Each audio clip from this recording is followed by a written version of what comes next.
조인섭 변호사의 상담소.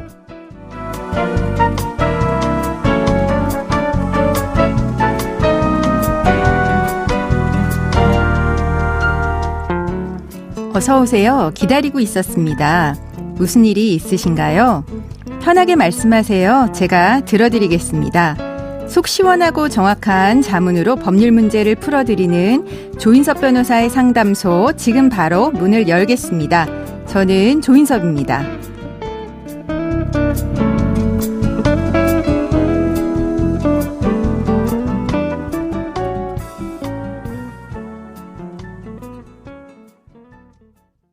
고민이 있을 땐 언제든 문을 두드려주세요. 당신을 위한 로하우스 조담소, 박경래 변호사와 함께합니다. 안녕하세요. 안녕하세요. 법무법인 신세계로의 박경래 변호사입니다. 네, 오늘은 어떤 고민이 기다리고 있는지 먼저 사연부터 알아보겠습니다.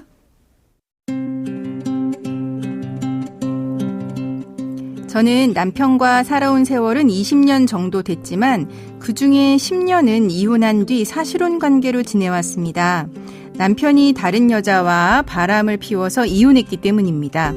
아이들 양육권은 저한테 있고 위자료로 3천만 원을 받았지만 가진 재산이라고는 남편 명의로 된 집 한 채뿐이라서 재산 분할을 따로 하지 않았습니다. 이혼은 했지만 그 당시 아이들이 어리다 보니 자주 왕래했고 결국 정에 이끌려서 사실혼 부부로 지내게 됐죠. 그런데 얼마 전 남편이 예전에 바람을 피웠던 그 여자와 여전히 만나고 있다는 사실을 알게 됐습니다. 이제 아이들도 다 컸으니 이번에는 정말 남편과 갈라서려고 하는데요.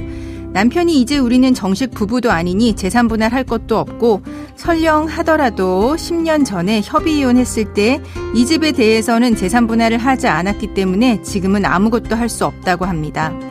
게다가 이미 위자료도 지급했으니 저에게는 아무런 권리가 없다고 하는데요. 10년 전에 협의 이혼했을 때 재산을 나누지 않았다면 그 당시 남편의 재산에 대한 저의 권리는 정말 없는 것일까요? 예전에 이미 위자료를 받았다는 이유로 10여 년간 저를 속이고 계속 외도를 한 남편에게 아무런 책임도 물을 수 없다고 생각하니 답답합니다. 게다가 곧 저희 부부의 은퇴 시점이 다가옵니다. 저희는 맞벌이 부부였는데 연금은 어떻게 되는지도 궁금합니다.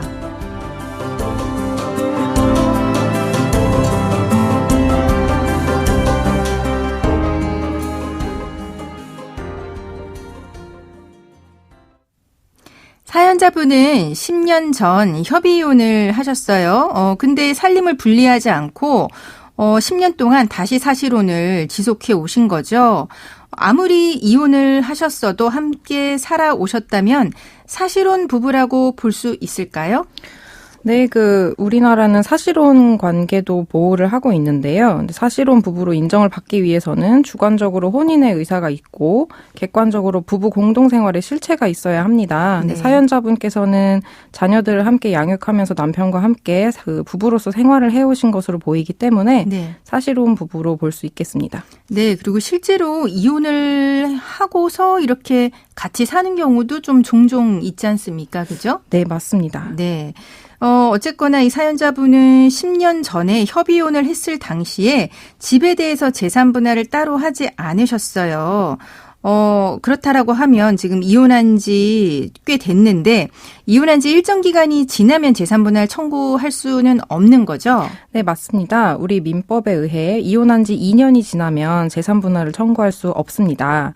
그 기준으로 보면은 남편의 이야기가 일리가 있겠습니다만 사연자님께서는 그 협의 이혼 이후에도 계속해서 남편과 함께 생활하시면서 사실혼 부부로 지내셨기 때문에 네. 사실혼 기간 중 그 남편 명의 재산에 대해서 유지, 형성, 감소 방지에 대한 그 기여를 입증하신다면 그 협의 이혼 전에 취득한 남편 명의 재산 역시 분할 대상 재산에 포함될 것으로 보입니다. 네. 그러니까 한 번 이혼하고 그다음에 다시 재결합해서 같이 산 경우에 어떻게 보면은 첫 번째 이혼했을 때 재산관계 정리하지 않았다면 두 번째 혼인생활까지 이어서 한꺼번에 재산분할 청구할 수도 있는 거 아니겠습니까? 맞습니다. 네.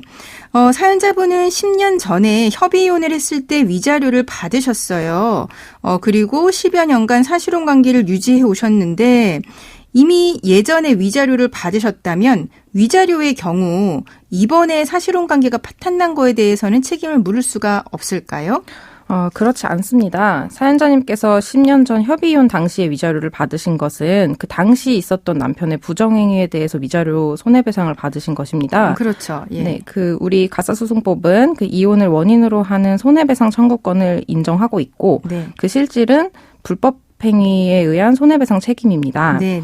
그 남편이 10년 전 지급한 위자료는 그 당시의 외도 행위에 대한 손해배상인 것이고, 네. 사연자님과 남편은 그 이후로도 10년간 사실혼 생활을 유지해 오셨고, 네. 그 사실혼 생활에 대해서 남편은 여전히 정조 의무를 부담하고 있었습니다. 네. 그런데 남편이 사연자님을 속이고 그 이후로도 계속해서 과거의 외도 상대방과 여전히 부정행위를 지속하였다면 네. 그것은 그 협의이혼 당시와는 별도의 불법 행위로서 손해배상 책임이 발생하게 됩니다. 네. 옛날 건 옛날 거고 그 이후 건이 그 이후 건 맞습니다. 거죠. 그렇죠? 네. 예. 그래서 사연자님께서는 사실혼 생활을 파탄에 이르게 한 남편의 외도를 근거로 위자료를 청구하실 수 있습니다. 네. 다만 이제 과거 사연자님께서 이미 그 남편으로부터 3천만 원의 위자료를 받은 것이 그 앞으로의 위자료 산정함에 있어서 참작 요소는 될 수 있을 것으로 보입니다. 네. 그리고 이제 사실혼 관계라고 하더라도 그 상간녀가 이런 사실혼 관계라고 하는 거 알고 계속 만나왔으면 상간녀 손해배상도 가능하지 않겠습니까? 맞습니다. 남편뿐만 아니라 그 상간녀를 상대로도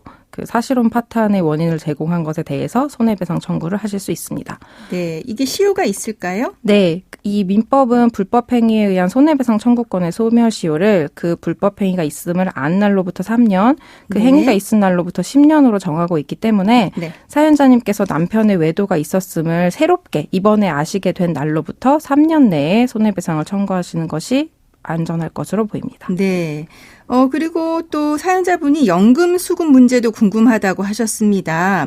10여 년간은 법률혼 부부로 지냈고 이후 10년간은 이혼했지만 사실혼 관계로 지내셨는데 이런 경우 지금 맞벌이세요. 연금 분할 어떻게 될까요?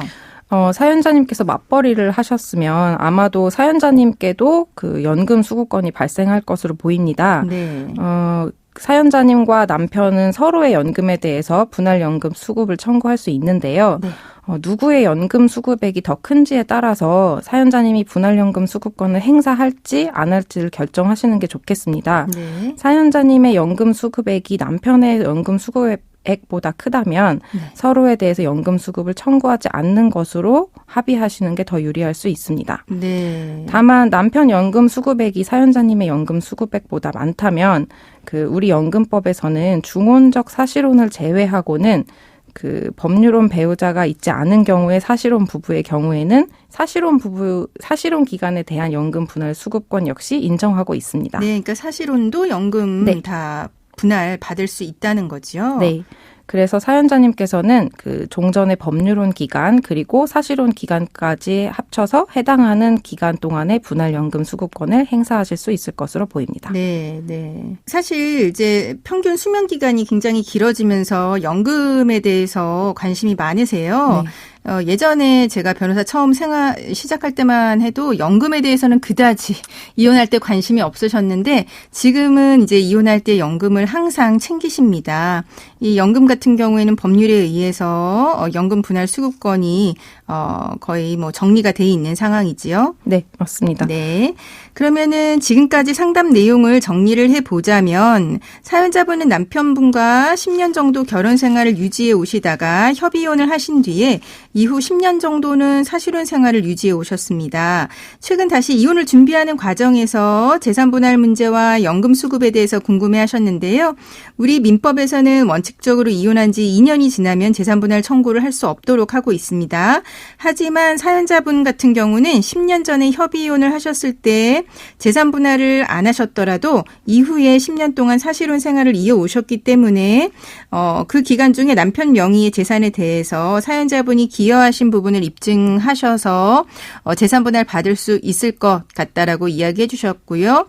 연금 분할 수급 문제는 사실혼인 경우에도 연금 분할이 인정이 되고 따라서 이제 사연자님의 연금 수급액과 남편의 연금 수급액을 좀 비교를 해보셔서 본인 것이 더 크다면 서로에 대해서 분할연금 수급권을 행사하지 않는 걸로 합의하는 게 더 유리할 것 같다라고 이야기를 해주셨습니다.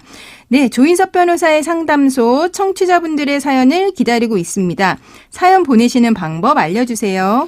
네, 인터넷 포털 사이트 검색창에 YTN 라디오 조인섭의 상담소를 입력하시고 홈페이지에 들어오셔서 상담 게시판에 글을 남겨주시면 됩니다. 연락받으실 전화번호도 함께 적어주시길 바랍니다. 네, 감사합니다. 지금까지 박경래 변호사와 함께했습니다. 감사합니다.